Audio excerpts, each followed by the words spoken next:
गुजरात के मुख्यमंत्री विजय रूपाणी के इस्तीफे के बाद दो बड़े सवाल उठ रहे हैं।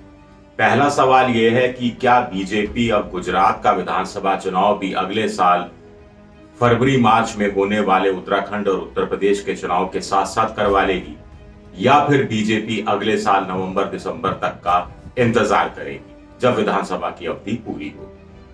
दूसरा बड़ा सवाल यह है कि बीजेपी जब भी चुनाव कराएगी तो बीजेपी किस नाम से चुनाव के मैदान में उतरेगी।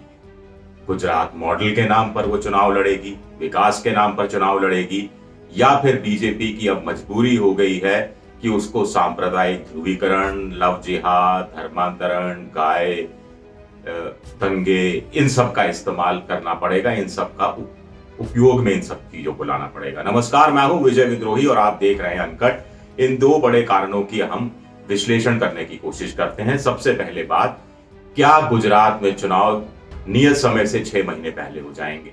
इसके पक्ष में यह तर्क दिया जा रहा है कि अभी गुजरात में स्थितियां ठीक नहीं हैं, लेकिन स्थानीय निकाय के चुनाव बीजेपी ने भारी अंतर से जीते हैं, तो बीजेपी को लग रहा है कि स्थिति को जितना कैश करा लिया जाए उतना अच्छा है। कुछ जानकार कह रहे हैं कि जितना और लंबे समय तक नई सरकार, जो विजय रूपाणी के बाद जो भी मुख्यमंत्री बनेगा, वो खिंचेगी, उतना ही जनता में हो सकता है थोड़ा गुस्सा और बढ़ जाए, या उसको कम करने में दिक्कतें आ सकती हैं। 1 साल का समय है और करीब करीब 8-10 महीने आप बचे हैं, उसके बाद तो आप जानते हैं आचार संहिता लागू हो जाती है।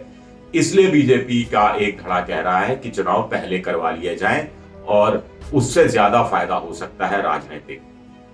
लेकिन एक तर्क यह भी दिया जा रहा है इसके साथ साथ कि चूंकि आम आदमी पार्टी थोड़ा उभार पर है, सूरत के स्थानीय निकाय चुनाव में 27 सीटें जीती, कांग्रेस को तीसरे नंबर पर धकेला, तो आम आदमी पार्टी को और ज्यादा मौका नहीं मिले, टाइम नहीं मिले, स्पेस नहीं मिले, इसके लिए भी जरूरी है कि चुनाव जल्दी करवा दिए जाएं। ये एक तर्क दिया जा रहा है। लेकिन कुछ लोग इसके विरोध में तर्क दे रहे हैं कि आम आदमी पार्टी जितना मजबूत होगी उतना तो बीजेपी को ही फायदा है, क्योंकि फिर बीजेपी का जो विरोधी वोट है वो कांग्रेस और आम आदमी पार्टी के बीच बट जाएगा।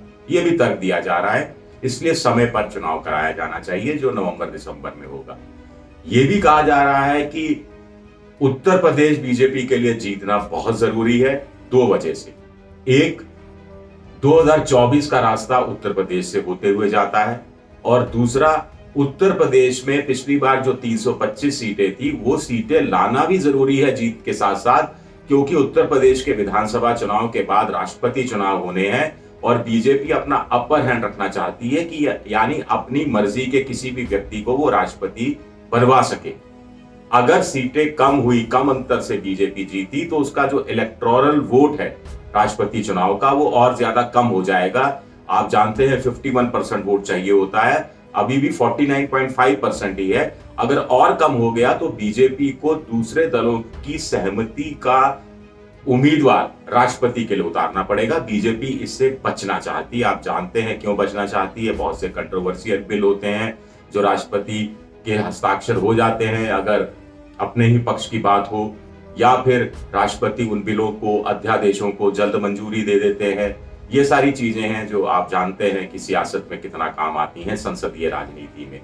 तो इस वजह से चुनाव उत्तर प्रदेश का बीजेपी के लिए जीतना बहुत जरूरी है, लेकिन बीजेपी का गुजरात का चुनाव भी जीतना बीजेपी के लिए, खासतौर से नरेंद्र मोदी और अमित शाह के लिए बहुत जरूरी है, क्योंकि वो जानते हैं कि गुजरात में अगर कांग्रेस आ गई तो वो पुरानी फाइलें खोल सकती है, दंगे के समय की फाइलें खोल सकती है।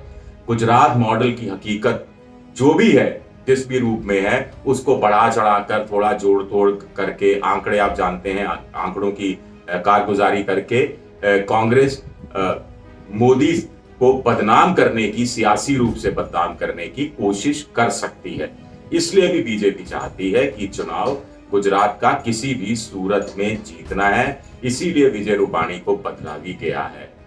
लेकिन इसके साथ साथ एक बड़ा सवाल उठता है कि विजय रूपाणी को क्यों बदला गया। मोटे मोटा कारण सामने आ गए, कुछ पॉलिटिकल कारण भी है, कुछ मतभेद भी हैं, कुछ मनभेद भी हैं। एक बड़ा कारण मोटे तौर पर माना जा रहा है कि कोरोना काल में काम ढंग से नहीं किया, हाई कोर्ट ने बहुत स्ट्रिक्चर्स, बहुत निर्णय, बहुत टिप्पणियां पास की और लोगों में बड़ा विरोध है।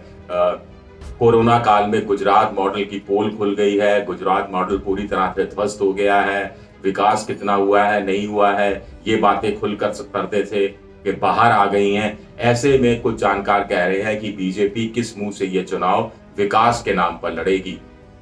26 साल का कम वक्त नहीं होता। बीजेपी केंद्र में तो कहती रही है कि 70 साल कांग्रेस रही, हमें तो 7 साल भी हुए हैं, तो हमें और वक्त चाहिए। लेकिन गुजरात के लिए कम से कम बीजेपी ये बात नहीं कह सकती, क्योंकि बीजेपी पिछले 26 साल से गुजरात में सत्ता में बैठी हुई है, और उसके बाद भी अगर आप विकास नहीं करा पाते तो फिर आपको क्यों वोट दिया जाए, एक बड़ा सवाल है। ये बीजेपी भी इसका मंथन कर रही है।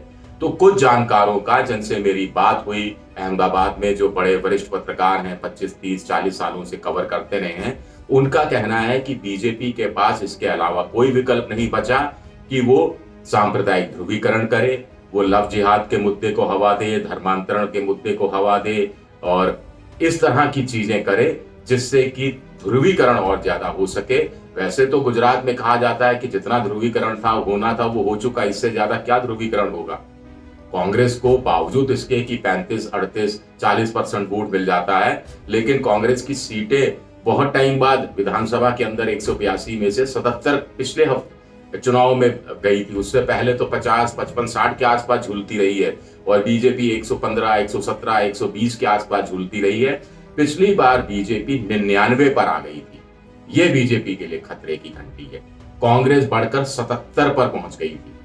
यहाँ एक दूसरा पेच ये है जिसे कम लोग जानते हैं कि बीजेपी ने ऐन वक्त पर करीब 12-13 कांग्रेस के ऐसे विधायकों को तोड़ा था और बीजेपी में शामिल किया था जो कभी भी अपने विधानसभा से चुनाव नहीं हारे थे, जिसमें गोधरा का कांग्रेस का विधायक भी शामिल था। इन 12-14 में से 10 विधायक चुनाव जीते। अगर ये 10 चुनाव नहीं जीतते या 10 ये लोग शामिल नहीं किए जाते बीजेपी में, तो बीजेपी की संख्या 99 नहीं होकर 89, 88 होती, और उधर कांग्रेस की संख्या 77 से बढ़कर 87, 88 होती।